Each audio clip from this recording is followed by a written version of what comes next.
الحمد لله نحمده ونستعينه ونستغفره ونعوذ بالله من شرور أنفسنا ومن سيئات أعمالنا من يهده الله فلا مضل له ومن يضلله فلا هادي له ونشهد أن لا إله إلا الله وأن محمدا عبده ورسوله أرسله بالحق بشيرا ونذيرا وداعيا إلى الله بإذنه وسراجا منيرا أما بعد فقد قال الله تعالى في كلامه المجيد وفرقانه الحميد أعوذ بالله من الشيطان الرجيم بسم الله الرحمن الرحيم يا أيتها النفس المطمئنة ارجعي إلى ربك راضية مرضية وادخلي في عبادي وادخلي جنتي. قال النبي صلى الله عليه وسلم صحبة المؤمن الموت. وقال تعالى إن الله وملائكته يصلون على النبي يا أيها الذين آمنوا صلوا عليه وسلموا تسليما. صلى الله على محمد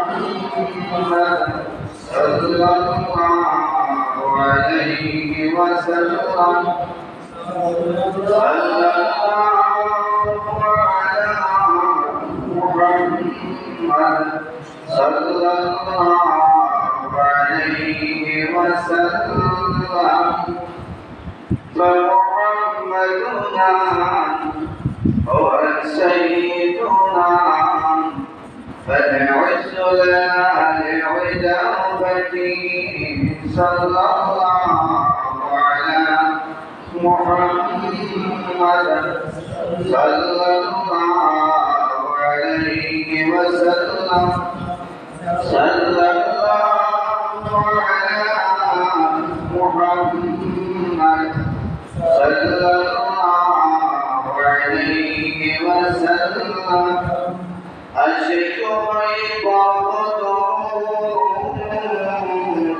المشرك سمدينا العاشق لخير جنة وبدكنا. صلى الله على محمد صلى الله عليه وسلم. صلى الله على محمد صلى الله عليه وسلم. بلغ العلا بكماله كشف الدجى بجماله حسنت جميع خصاله. صلى عليه وآله. بلغ العلا بكماله كشف الدجى بجماله حسنت جميع خصاله. صلى عليه وآله. لا إله إلا الله لا لا إله إلا الله لا إله إلا الله محمد رسول الله الحمد لله মহান আল্লাহ রব্বুল আলামিনের দরবারে লাখো কোটি শুকর যিনি আমাদেরকে আজকে পবিত্র জুমাবার জুমার দিন জুমার নামাজ আদায় করার উদ্দেশ্যে মহান আল্লাহ রব্বুল আলামিনের ঘরে আসার মতো বসার মতো তৌফিক দান করেছেন। এজন্য আমরা সকলে আল্লাহ পাকের দরবারে শুকরিয়া আদায় করি আলহামদুলিল্লাহ। সাথে সাথে আল্লাহ পাকের প্যারা নবী দো জাহানের বাদশা নবী কামলে ওয়ালা নবী উম্মতের দরুদি নবী দো জাহানের বাদশা নবী উম্মতের কান্দারি নবী নূরুল আসলাম সাইয়্যিদুল মুরসালিন ইমামুল মুরসালিন রাহমাতাল লিল আলামিন হুজুর পাক সাল্লাল্লাহু আলাইহি ওয়াসাল্লামের উপর আমরা কয়েকবার দুরূদ শরীফ পাঠ করতে পেরেছি। এজন্য সকলে শুকরিয়া আদায় করি আলহামদুলিল্লাহ। আজকের খুতবার বিষয় হচ্ছে নেককারদের মৃত্যুর অবস্থা। আল্লাহ রাব্বুল আলামিন বিশ্বের তামাম ঈমানদার মুমিনদেরকে লক্ষ্য করে বলেন, ইয়া আইয়ুহাল্লাযীনা আমানু দুখুলু ফিস-সিলমি কাফা। হে ঈমানদারগণ, হে মুমিনগণ, উদখুলু তোমরা প্রবেশ করো ফিস-সিলমি ইসলামের মধ্যে কাফাতান মানে পরিপূর্ণভাবে। আল্লাহ রাব্বুল আলামিন বিশ্বের তামাম ঈমানদার মুমিনদেরকে ডাক দিয়ে বলতেছেন, ও ঈমানদার ও মুমিন ও মুসলমান যারা ঈমান এনেছো, যারা আল্লাহ তাআলার উপর বিশ্বাস স্থাপন করেছো, যারা আল্লাহ তাআলাকে আল্লাহর আহ্বানে স্বীকার করে নিয়েছো, আর ওই সমস্ত মুমিন ঈমানদার মুসলমান বাইরেরকে মুসলমান বান্দাদেরকে আল্লাহ রাব্বুল আলামিন ডাক দিয়ে বলে, ইয়া আইয়ুহাল্লাযীনা আমানু উদখুলু তোমরা প্রবেশ করো, তোমরা দাখিল হও ইসলামে ইসলামের মধ্যে দ্বীনের মধ্যে ধর্মের মধ্যে তোমরা প্রবেশ করো, দাখিল হও কাফাতান পরিপূর্ণভাবে। কিছু ইসলামের কাজ করবা, কিছু অমুসলিমের কাজ করবা, কিছু ইসলামের কাজ আল্লাহর কাজ করবা, কিছু শয়তানের কাজ করবা। এই পাঁচের ব্যবসা আমার আল্লাহ তাআলা পছন্দ করে না। এই জন্য আল্লাহ রাব্বুল আলামিন বলেন, উদখুলু তোমরা প্রবেশ করো বিশ্বের ইসলামের মধ্যে দ্বীনের মধ্যে কাফাতান মানে পরিপূর্ণভাবে। আর সাবধান, ওয়ালা তাত্তাবিউ তোমরা অনুসরণ করিও না, অনুকরণ করিও না খুতুওয়াতে শয়তান শয়তানের। ইন্নাহু লাকুম মুবিন কারণ শয়তান হচ্ছে তোমাদের প্রকাশ্য শত্রু। শয়তান কি আমাদের প্রকাশ্য শত্রু। কে বলছে? আল্লাহ। আল্লাহ আল্লাহ তাআলা আমাদেরকে ভালোবাসে, ঠিক কিনা? যদি ভালো না বাসতেন তাহলে শত্রু থেকে সাবধান করতেন না। শত্রু থেকে কি সাবধান করতেন না, পথের দিশা দিতেন না। আল্লাহ আমাদেরকে ভালোবাসে, আল্লাহ বান্দাদেরকে মহব্বত করে ভালোবাসেন বিদায় আল্লাহ আমাদের পথের সন্ধান দিয়েছেন। আল্লাহ তাআলা সন্ধান করেছেন তোমরা ইসলামের মধ্যে পরিপূর্ণভাবে প্রবেশ করো। কাফাতান মানে পরিপূর্ণভাবে। আর আল্লাহ তাআলা সন্ধান করেছেন সাবধান, ওয়ালা তাত্তাবিউ তোমরা অনুসরণ করিও না, অনুকরণ করিও না কার খুতুওয়াতে শয়তান শয়তানের পথে তোমরা চলিও না, শয়তানের পথ তোমরা ধরিও না। শয়তান যেন তোমাদেরকে ধোঁকা দিতে না পারে, কারণ ইন্নাহু লাকুম আদুউম মুবিন শয়তান তোমাদের প্রকাশ্য শত্রু। প্রকাশ্য কি শত্রু। এই জন্য আল্লাহ রাব্বুল আলামিন কালামের পাঁচ অনুমতি ইরশাদ করেন, ওয়ালা তামুতুন্না ইল্লা ওয়া আনতুম মুসলিমুন। ওরা কালিমাতুল বান্দারা শুনে রাখো, তোমরা পরিপূর্ণ মুসলমান না হয়ে তোমরা মৃত্যুবরণ করিও না, মৃত্যুবরণ করিও না, পরিপূর্ণ মুসলমান না হয়। মৃত্যুবরণ করার জন্য নির্দেশ দিয়েছেন, তোমরা যদি মৃত্যুবরণ করতে চাও তাহলে নির্ধার হয় মরো, মুসলমান হইয়া মরিও, ইমানদার হইয়া মরিও, মুমিন হইয়া, খাঁটি মুমিন হয়ে তোমরা দুনিয়া থেকে বিদায় নাও, খাঁটি মুসলমান হয়ে দুনিয়া থেকে বিদায় নাও, নতুবা তোমরা মরার জন্য আসিও না। এই পৃথিবীর মধ্যে এমন যুবক, রাজা নাই, বাদশা নাই, মন্ত্রী নাই, মিনিস্টার নাই, এমপি নাই, চেয়ারম্যান নাই, মেম্বার নাই, এই পৃথিবীর মধ্যে গণ্যমান্য ব্যক্তি বলেন, এই পৃথিবীর মধ্যে মুক্তি মহাদেশ বলেন, কেউ চায় না মরতে, ঠিক কিনা? মরতে চায়? মরতে চায়? কেউ মরতে চায় না। আল্লাহ রাব্বুল আলামিন কালামের পাকের মধ্যে বলেন, যদিও বান্দার কাসার বান্দা মরতে চায় না, কিন্তু তারপর আল্লাহ বলেন, কুল্লু নাফসিন যায়িকাতুল মাউত, পৃথিবীর মানুষ মরতে না চাইলেও মরতে হবে। মরতে না চাইলেও কি মরতে হবে। মরণ তোমাদেরকে ধরা দেবে। মরণ হইতে যদিও পালাও, মরণ হতে যদিও পালাও, মরণ তোমায় লইবে কি? যদিও সুদূর আকাশ পানে পালাও, সেখানে লাগিয়ে সিঁড়ি। তুমি মরণ হইতে যত পালানোর চেষ্টা করো, তুমি সিঁড়ি দিয়ে আসমানের উপরে ওঠো, সেখানে ভগবান তোমার হাজির হয়ে যাবে। মরণ থেকে তুমি রক্ষা পাবে না, মরণ থেকে তুমি পালাতে পারবে না। বলছেন কি আল্লাহ? বলছেন কি আল্লাহ? আল্লাহ বলেন, তুমি যদিও মরণ থেকে পালান করো, মৃত্যু থেকে পালান করো, মৃত্যু তোমাকে ধরবে, ঘিরে রাখবে। কারণ যার জীবন আছে তার মৃত্যু আছে। প্রতিটি প্রাণীকে মৃত্যুর সাথে গ্রহণ করতে হবে, ঠিক না? মরতে হবে না? আমার দাদা ছিল, এখন নাই, ঠিক না? নানা ছিল, এখন নাই, বাবা ছিল, এখন নাই, ঠিক না? এবারে পূর্বপুরুষরা যেমন চলে গেছে, আমরাও চলে যাবো। আমাদের কেউ থাকা যাবে না, এরপরে আমাদের পরবর্তী প্রজন্ম আসবে, কিয়ামত পর্যন্ত এভাবে আসতে থাকবে। কিন্তু কেউ এখান থেকে কিছু স্থায়ীভাবে থাকতে পারবে না, সবাই মৃত্যুবরণ করতে হবে। একমাত্র চিরস্থায়ী হচ্ছে আমার আল্লাহ। আল্লাহ হচ্ছে চিরস্থায়ী, এবং পৃথিবীর সকল প্রাণীর মধ্যে হবে ফেরেশতাদেরকে পর্যন্ত মৃত্যুবরণ করতে পারবে। কেউ মৃত্যু থেকে রেহাই পাবে না।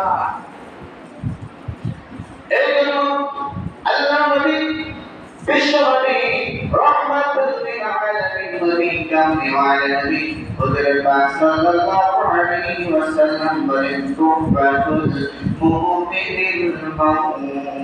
প্রকৃতির মানুষ তোমরা জেনে নাও, শুনে নাও, ও আমার উম্মতেরা তোমরা জেনে নাও, শুনে নাও, মুমিনদের জন্য, ঈমানদারদের জন্য এই মৃত্যুটা হচ্ছে একটা উপহার স্বরূপ। সুবহানাল্লাহ। পৃথিবীর মানুষ যে মৃত্যুর জন্য মানুষ এত দূরে পার করে, এক দেশ থেকে আরেক দেশে চলে যায়, এক এলাকা থেকে আরেক এলাকায় চলে যায়, যে মৃত্যুর জন্য মানুষ বলতে পারে যে দেশে তারা ফেরা শুরু হয়, ওই জায়গা থেকে অন্য জায়গায় চলে যায় বাঁচার জন্য, কিন্তু তার কোনো দেখা যায় সে বাঁচতে পারে না। কারণ মৃত্যু তাকে যেখানে নির্ধারিত সময় তার সামনে উপস্থিত হবে। মরণ থেকে সবাই পালাইতে চায়, সবাই বাঁচতে চায়, পৃথিবীর মধ্যে সবাই রাজত্ব চায়, সবাই চেয়ার চায়, সবাই সিংহাসন চায়, সবাই রাজত্ব করতে চায়। কিন্তু আমার আল্লাহ বলেন, আমি আল্লাহ বাসির আদারিরা, আমার ক্ষমতা যেমন আছে তেমন থাকবে, কিন্তু পৃথিবীর মানুষের বাসার ক্ষমতা হচ্ছে অস্থায়ী। আজ আছে কাল নাই, আজ আছে কাল নাই।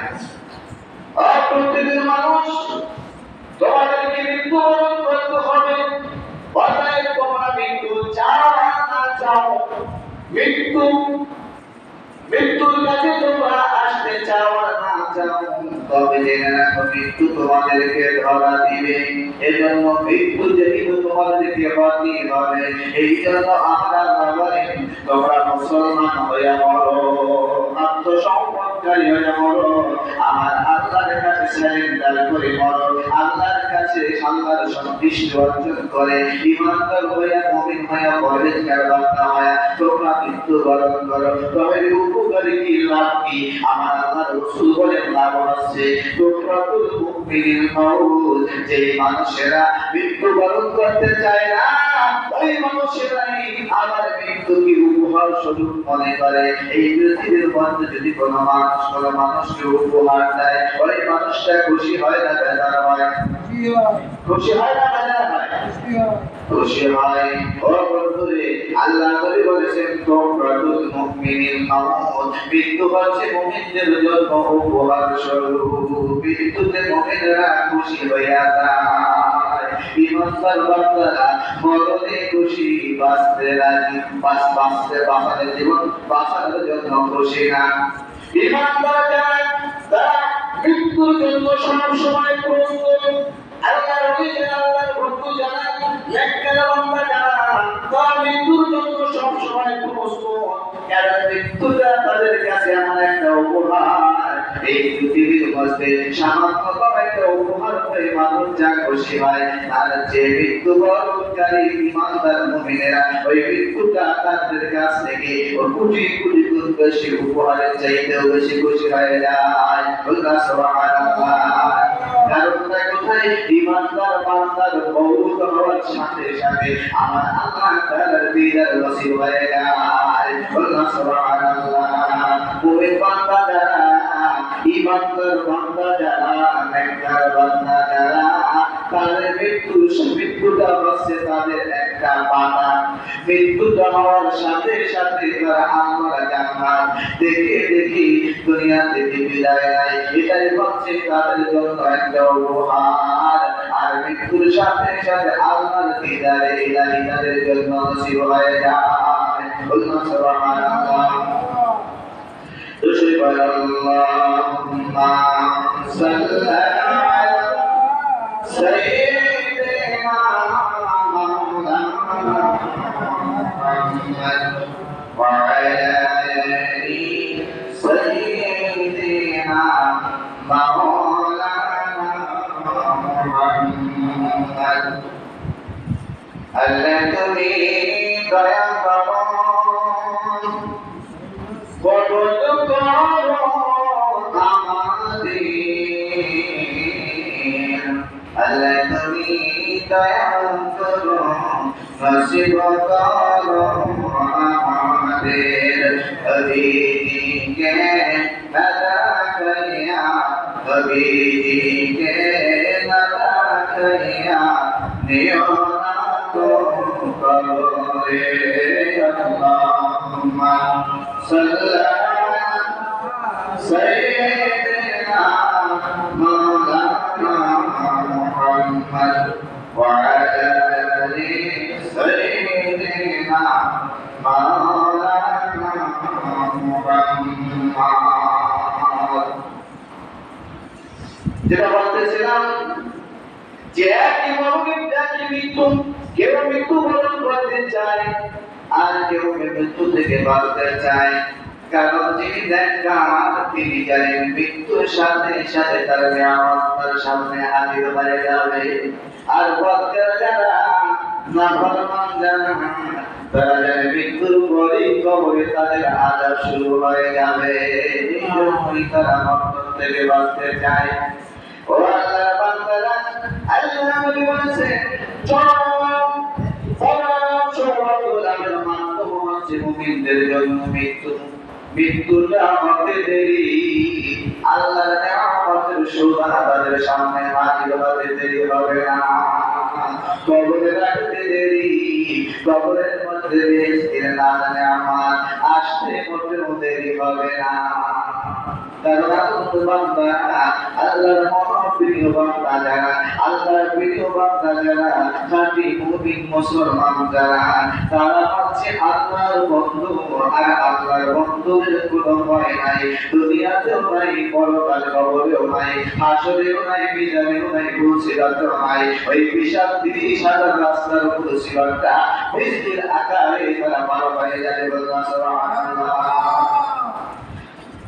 عن ابي هريره رضي الله تعالى عنه قال قال رسول الله صلى الله عليه وسلم لا يتمنى احدكم الموت اما محسنا فلعله ان يستزداد خيرا واما مسيئا فلعله أن يستعذب. رواه البخاري. حضرت أبو هريرة رضي الله تعالى عنه থেকে বর্ণিত রাসূলুল্লাহ সাল্লাল্লাহু আলাইহি ওয়াসাল্লাম বলেন, তোমাদের কেউ যেন মওতের কামনা না করে, তোমাদের কেউ যেন মৃত্যু কামনা না করে। কি বলছেন? নবীজি বলছেন তোমাদের কেউ যেন মৃত্যু কামনা না করে। এটা কেন বলছেন? যে অনেক মানুষ আছে একটু বিরক্তি হয়ে বলে, আল্লাহ আমার এলাকায় মরণ দে না, আল্লাহ আমার কি মরণ দে না, আমি এমনও করি না, বাঁচি না, অর্থাৎ ছেলে সন্তানের প্রতি অসন্তুষ্ট হয়ে এগুলো মহিলারা বেশি করে, পুরুষ হচ্ছে। অর্থাৎ ছেলে সন্তান একটু কষ্ট দিলে দেখা যায় পারিবারিক একটু কষ্ট পেলেই আমার মরণ আসে না, মরণ আমাকে দেয় না, আমি বলি না, কি বলে কি বলে না। পুরুষের মধ্যে অনেক সময় দেখা যায় বিরক্ত হয়ে তারা মরণের জন্য চেষ্টা করে, এমনকি তারা বিষ পর্যন্ত খেয়ে ফেলে। বলে না, বিষ খাওয়া কি জায়েজ? হ্যাঁ, বিষ খায় আত্মহত্যা করা একটা মহাপাপ। আত্মহত্যা করা কি মহাপাপ? আত্মহত্যা করা যাবে না, ইসলাম এটা পছন্দ করে না।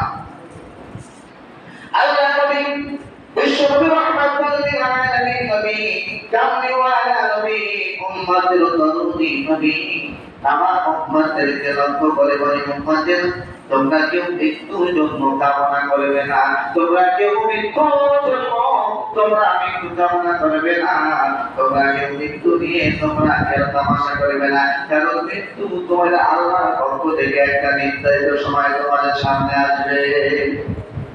তুমি নিজে মৃত্যু কামনা করবে না। কারণটা কোথায়? কারণ তুমি যদি নেককার হও, তুমি যদি নেককার হও, আশা করা যায় ভবিষ্যতে তুমি আরো বেশি নেক অর্জন করে একজন আরো নেককার পরিষ্কার বান্দা হয়ে আল্লাহর অতি নিকটবর্তী বান্দা হয়ে বন্ধু হয়ে তুমি কবরে যাবে কিনা? যদি নেককার হয় তাহলে সে আশা করা যায় সে আরো নেক কাজ করবে, কি ঠিক কিনা? তার নেক যত বেশি করবে তার পুরস্কারটা তত বড় হবে, তার পুরস্কারটা তত অধিক বড় হবে। কারণ যে যত বেশি নেক অর্জন করতে পারবে তার পাওনাটাও তো তত বেশি হবে, ঠিক কিনা? কারণ আল্লাহ রাব্বুল আলামিন জান্নাতের মধ্যে একটা স্তর আছে। জান্নাতের মধ্যে কি 8টা জান্নাত। কয়টা জান্নাত? 8টা জান্নাত। জাহান্নাম কয়টা? 7টা। জাহান্নাম কয়টা? জান্নাত কয়টা? 8টা। জান্নাত 8টা, জাহান্নাম 7টা। দেখেন আল্লাহ তাআলা যদি বান্দাদের ভালো না বাসতেন তাহলে জাহান্নাম তো 7টা বানাইতে পারে, মানে 8টা বানাইতে পারতেন, জান্নাত 7টা বানাইতে পারতেন। কিন্তু আল্লাহ বান্দাদেরকে ভালোবাসেন, এই জন্য জান্নাত বানাইতে কয়টা? 8টা জান্নাত, আর জাহান্নাম হচ্ছে 7টা। জাহান্নাম কম, জান্নাত বেশি, ঠিক কিনা? আর জাহান্নামের স্তর হবে, জাহান্নামের মধ্যে দুনিয়ার মধ্যে আমরা 132 তলা, এখন আরো বেশি হচ্ছে, কি কিনা? 144 তলা বিল্ডিং আছে না? 150 তলা আছে, এখন আরো আস্তে আস্তে বাড়তে আছে না? বাড়তে আছে। কিন্তু এই সামান্য 100-150 তলা বিল্ডিং দেখে আমরা আমাদের চোখ জুড়িয়ে যায় যে এত বড় একটা বিল্ডিং এই যদি আমি বানাইতে পারতাম, আমার থাকতে, তাহলে আমি দুনিয়াতে বড় হয়ে যেতাম, ঠিক কিনা? হ্যাঁ, এরকম মনে হয় না? এত সুন্দর যদি একটা বিল্ডিং বিল্ডিং আমার থাকতো, আমি এটার মধ্যে বসবাস করতাম, পরে আমি হয়তো অনেক বড় হয়ে যেতাম। আল্লাহ বলেন পৃথিবীর মানুষ দুনিয়ার সামান্য জিনিস নিয়ে তোমরা আফসোস করবে না। দুনিয়ার এই জিনিসটা সামান্য, জান্নাতের মধ্যে আমি এই জান্নাত গুলো বানাইব। আর ইসলাম মানে 6666 তালা বলনা সুবহানাল্লাহ। আমাদের স্তর হবে 6666 তালা বলনা সুবহানাল্লাহ। পৃথিবীর কোন মানুষের উপর এটা বানানো সম্ভব হবে না। কি আমার পর্যন্ত দুনিয়ার মানুষ মিলাইয়াও একটা জান্নাত বানাইতে পারবে না, সম্ভব না। কি পারবে? হ্যাঁ, এই পৃথিবীর মধ্যে একজন বাদশা, এই পৃথিবীর মধ্যে একজন বাদশা যিনি ছিলেন গৌরবময় বাদশা। নিজের প্রতি এত গৌরব ছিল, এত অহংকার ছিল যে এক সময় আল্লাহর সাথে নাফরমানি করে তিনি চিন্তা করলেন, আল্লাহর দেওয়া জান্নাতের মধ্যে আমি থাকবো না, আমি নিজের জান্নাত বানাইব। কি বলছে কিনা? আমি নিজের জান্নাত বানাইব। জান্নাতের মধ্যে আল্লাহ বলেছেন বড় বড় হুর নির্মাণ থাকবে।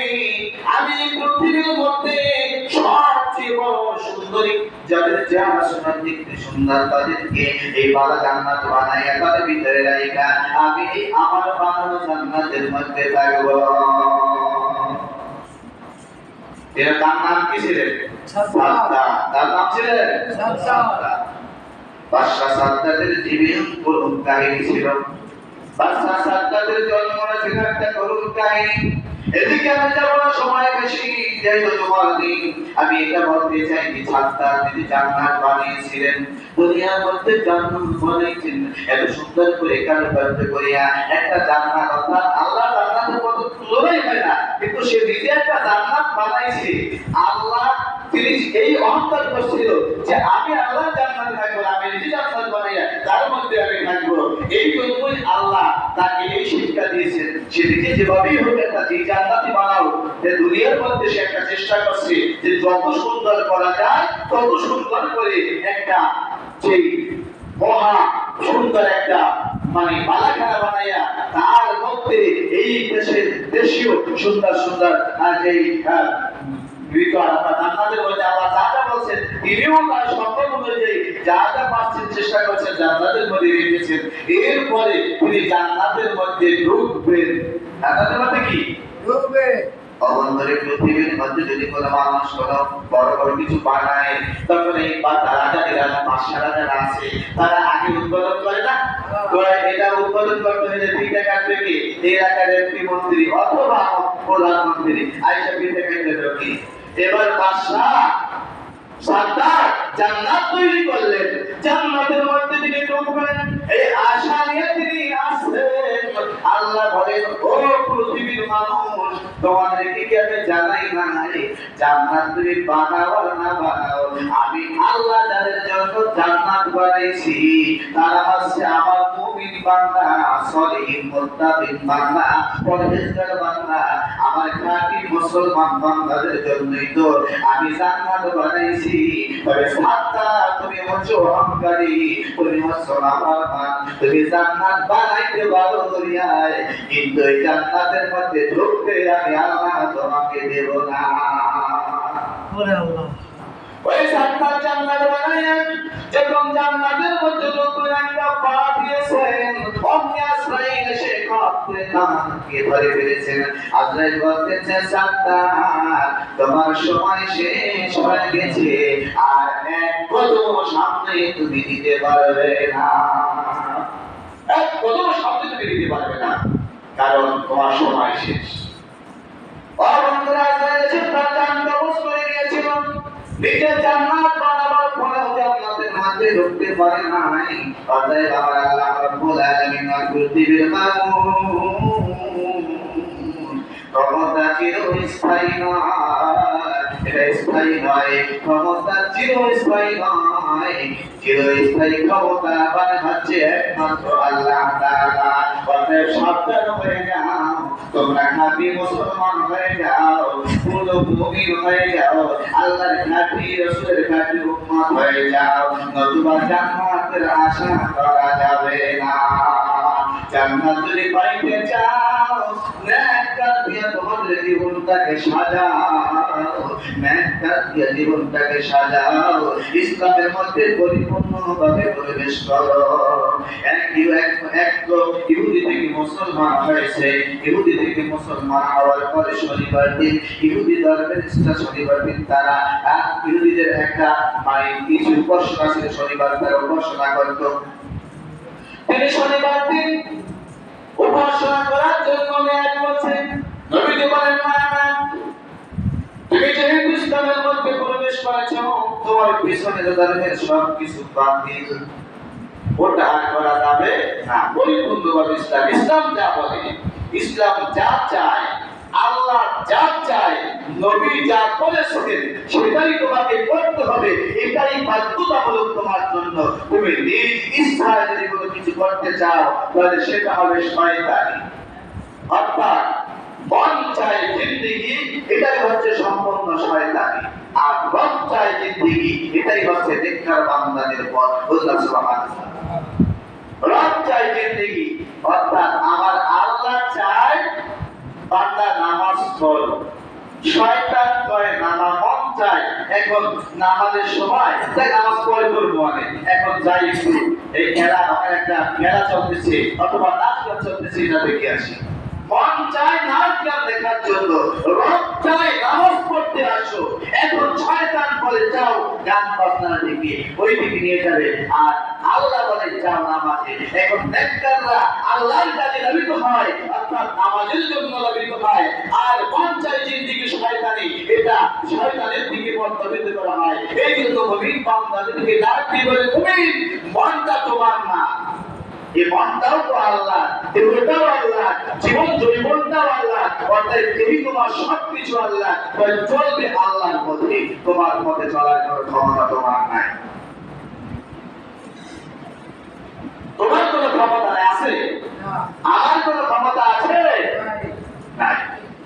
অতএব আমার যেহেতু কোনো ক্ষমতা নাই, তাহলে আমাকে চলতে হবে এই ক্ষমতা যতটুকু আমাকে দিয়েছে এর মালিক যে, তার পথেই তো আমাকে চলতে হবে, ঠিক কিনা?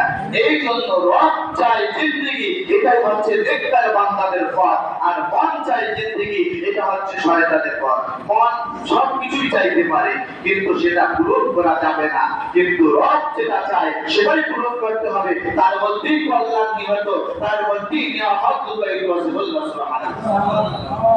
এই জন্য عن ابي هريره رضي الله تعالى عنه قال قال رسول الله صلى الله عليه وسلم الميت تحضر الملائكه فاذا كان الرجل صالحا قال اخرجي ايتها النفس الطيبه كانت في الجسد الطيبه تخرج فيه حميده وابشري بروع ريحان رب غير قدفان الآية। অর্থাৎ হাদিস অনেক বড়, এজন্য আমি সময় কম, আমি আপনাদেরকে যে হাদিস অর্থটা বলতেছি, যে হযরত আবু হুরায়রা রাদিয়াল্লাহু তাআলা আনহু থেকে বর্ণিত, তিনি বলেন যে রাসূল পাক সাল্লাল্লাহু আলাইহি ওয়াসাল্লাম বলেন, মুমূর্ষ ব্যক্তির নিকট ফেরেশতা উপস্থিত হয়। মুমূর্ষ যে, তার নিকট কে উপস্থিত হয়? ফেরেশতা উপস্থিত হয়।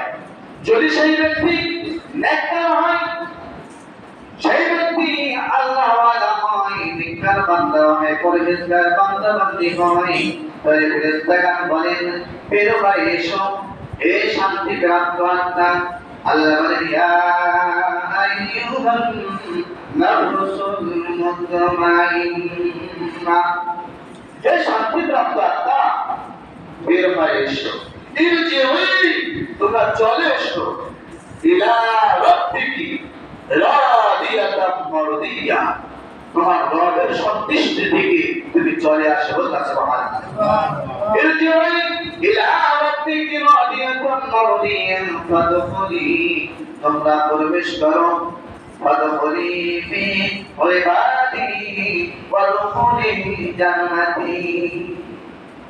তুমি তোমার আল্লাহর তোমাদেরকে আল্লাহ যে ওয়াদা দিয়েছিলেন জান্নাতের, আল্লাহ নেককার বান্দাদের জন্য যে জান্নাতের ওয়াদা দিয়েছিলেন, সেই জান্নাতের দিকে ডাক দিয়ে ফেরেশতারা বলবেন, হে শান্তিপ্রাপ্ত আত্মা, তোমরা চলে এসো, তোমার রবের সন্তুষ্ট চিত্তে চলে আসো। ইরজিউ ইলা রাব্বিকা রাদিয়াতান মারদিয়া ওয়াদখুলি ফি ইবাদি ওয়াদখুলি জান্নাতি। যে জান্নাতের ওয়াদা আল্লাহ তাআলা তোমাদেরকে দিয়েছিলেন, সেই জান্নাতের মধ্যে তোমরা চলে আসো, সেই জান্নাতের মধ্যে তোমরা প্রবেশ করার জন্য চলে এসো। সুবহানাল্লাহ।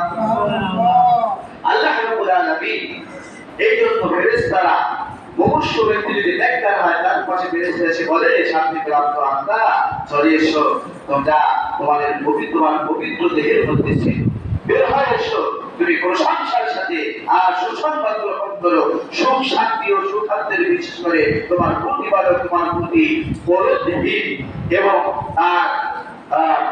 এভাবে তাকে বলা হয়ে থাকে যে পর্যন্ত না সে তার মৃত্যুর মধ্য থেকে বের হয়ে না আসে, তাকে ডাকতে থাকে, আসো আসো, আল্লাহ সন্তুষ্টির জন্য জান্নাতের মধ্যে তুমি জান্নাতের মেহমান, আসো। সুবহানাল্লাহ। আর যেই মুমূর্ষু অবস্থা, যেটা হচ্ছে নাফরমান বান্দা, তাকে কিছু ফেরেশতা দুর্গন্ধময় কাপড়, কঞ্চা দুর্গন্ধময় কাপড় নিয়ে আসে, তার নাকের মধ্যে ধরে বলতে, আসো হে আল্লাহ ক্রোধ প্রাপ্ত বান্দা, অর্থাৎ তোমার প্রতি আল্লাহ ক্রোধ রাগান্বিত, তুমি নাফরমান, তুমি আসো, তোমাকে জাহান্নামের জন্য, তোমার জন্য জাহান্নাম প্রস্তুত করা হয়েছে, আসো, দুর্গন্ধময় জাহান্নামের মধ্যে আসো। এই জন্য আমি আপনাদেরকে সময় যেহেতু শেষ হয়ে গেছে, আমি সকলকে অনুরোধ করব, আমরা সকলে জান্নাতে যেতে চাই কি চাই না? সবাই জান্নাতে যেতে চাই। জান্নাত আমাদের আসল ঠিকানা। জান্নাত আমাদের কি আসল ঠিকানা? জান্নাতই হচ্ছে আমাদের আসল ঠিকানা। জান্নাতের মধ্যে এমন জিনিস আছে যা পৃথিবীর চোখ কোনদিন তা দেখে নাই, পৃথিবীর জবান দিয়ে মুখ দিয়ে কখনো তা খায় নাই, কর্ণেও শুনে নাই। জান্নাতের মধ্যে এত নাজ নেয়ামত, এত সুন্দর জিনিস জান্নাতের মধ্যে রাখা আছে, যিনি মানুষ কোনদিন কল্পনাও করতে পারবে না যে এত নেয়ামত জান্নাতের মধ্যে আল্লাহ নেককার বান্দাদের জন্য রাখবেন। অতএব আমি সকলকে অনুরোধ করব, আমরা যেহেতু মুসলমান, ঠিক কিনা? আমরা সবাই মুসলমান না? সবাই মুসলমান। আমরা সবাই তো জান্নাতে যেতে চাই, জান্নাতে মেহমান হয় যেন আমরা সকলে মৃত্যুবরণ করতে চাই। এই প্রত্যাশা যদি আমাদের থাকে, তাহলে আমাদেরকে আল্লাহ তাআলার হুকুম মানতে হবে কি হবে না? মানতে হবে কি হবে না? আগে যা করেছি এখন তা করা যাবে? হ্যাঁ, আগে ভুল করেছি, এখনো ভুল করব। এখনো যদি আপনি আজকে এই মুহূর্তে যদি আপনি পারেন তবে তওবা করতে পারেন যে আমি জীবনে আমি যা করেছি ভুল করেছি, আল্লাহ সামনে থেকে আমি তুমি যা চাও, তুমি যাতে খুশি আমিও তাতে খুশি, তুমি যাতে রাজি আমিও তাতে রাজি, তুমি যা করতে সন্তুষ্ট আমিও তাতে সন্তুষ্ট। এভাবে যদি আপনার দিলকে মজবুত করতে পারেন, মনকে রাজি খুশি করতে পারেন, তাহলে আপনি হবেন বড় জান্নাতের অধিকারী। বলুন না সুবহানাল্লাহ। যেটা হচ্ছে জান্নাতুল ফিরদাউস, জান্নাতের মধ্যে সর্বশ্রেষ্ঠ জান্নাত হচ্ছে জান্নাতুল ফিরদাউস। আল্লাহ আমাদের সকলকে জান্নাতুল ফিরদাউসের মালিক বানাইতে বলেন আমিন। আল্লাহ তাআলা আমাদের সকলকে পাঁচ ওয়াক্ত নামাজের প্রতি যত্নবান হয়ে নামাজি বান্দা ইমানদারি বানায়া আল্লাহ যেন আমাদের প্রত্যেককে কবুল করে বলেন আমিন। বান্দাদের মা ও যারা আছে আমি তাদেরকেও বলবো, তারা যেন বাড়িতে বসে পাঁচ ওয়াক্ত নামাজ আদায় করে। পুরুষদেরকে নামাজের জন্য মসজিদে পাঠিয়ে দেয়, সকালবেলা ফজরের নামাজে লোক হয় না। কি হয়? কয়জন লোক হয়? ৬-৭ জন লোক। এই মসজিদের আশেপাশে কি ৬-৭ জন লোক ঘুমিয়ে থাকে সকালে? কথা বলে না কেন? ৬-৭ জন লোক ঘুমিয়ে থাকে। হ্যাঁ, এই মসজিদের আশেপাশে এই যে ২-৩টা বাড়ি আছে, হ্যাঁ, একের কাছে যে ৩টা বাড়ি, এই কাছে তিনটা বাড়ির লোক আসলে আমার মনে হয় মসজিদে তিনটা লোক হইতে ঠিক কিনা? অতএব আমরা কেন এত অলসতা করি? সকাল বেলার হাওয়া হাজার টাকার দাওয়া, বললাম সুবহানাল্লাহ। সকাল বেলা হাওয়া হাজার টাকার দাওয়া, আপনি হাজার হাজার টাকা দিয়ে ওষুধ খান, আর সকালবেলা ফজরের নামাজ উঠে একটু আল্লাহর নিয়ামতের সকালে ঠান্ডা আবহাওয়া খাবেন, এটা হাজার টাকার ওষুধের চেয়ে দামি। কিন্তু আমরা বুঝি না, সকালে ঘুম থেকে উঠতে চাই না, শয়তান কেমনে মোড়াইয়া কেমনে থাকবো, আপনাদের খুব ভালো হয় ওই নাউজুবিল্লাহ। এটা কিন্তু ন্যাক কাজের আশা না, এটা কিন্তু ভালো, এটা কিন্তু ভালো দিকের ভালো কাজের নিশানা না। যে আযান দেওয়ার পরে ঘুম পারে, এটা কি ভালো কাজ? এটা কি ভালো কাজ হতে পারে? এটা শয়তানি কাজ। আযান দেওয়ার পরে, ফজরের আযান দেওয়ার পরে মুসলমান সে নামাজের জন্য যাইতে প্রস্তুত হবে, এটাই তো মুসলমানিত্ব। ফজরের আযানের পরে নামাজের সময় হলে ফজরের কোনো মুসলমান ঘুমিয়ে থাকতে পারে না, কোনো মুসলমান থাকতে পারে না। যদি বলেন ঘুমিয়ে থাকে তারা কি? আমি বলবো তারা প্রকৃত মুসলমান হতে পারে না। কোন মুসলমান ঘুমিয়ে থাকতে পারে না। যারা মুসলমান করে দাবি করে, আমি তাদেরকে হাত তুলে অনুরোধ করছি, আসেন ফজরের সময় নামাজে আসেন, নামাজটা পড়েন, বাসন্ত নামাজ দেখবেন মনটা কেমন লাগে। আর আপনি নামাজ না পড়ে ঘুমান, সেই ঘুমটাও কেমন লাগে। আর আপনি বাসন্ত নামাজ কালাম করে কিন্তু তসবিহ করে ঘুম যা, সেই ঘুমটাও কেমন মজাদার হয়, এটা আপনি নিজেই বলতে পারবেন, ঠিক কিনা? বলা যাবে না? আল্লাহ আমাদের সকলকে নেককার অবস্থায় ঈমান নিয়ে নেককার দিয়ে জীবনকে সাজিয়ে গুছিয়ে আল্লাহওয়ালা হয়ে নেককার বান্দা ঈমান নিয়ে আমরা সকলে কবরে যাইতে পারি, সেই তৌফিক আল্লাহ তাআলা আমাদের সকলকে দান করুন। আমিন। বাকি দাওয়ানা আলহামদুলিল্লাহি রাব্বিল আলামিন। যারা সুন্নাত করে যারা কাবলাতুল মাহমুদ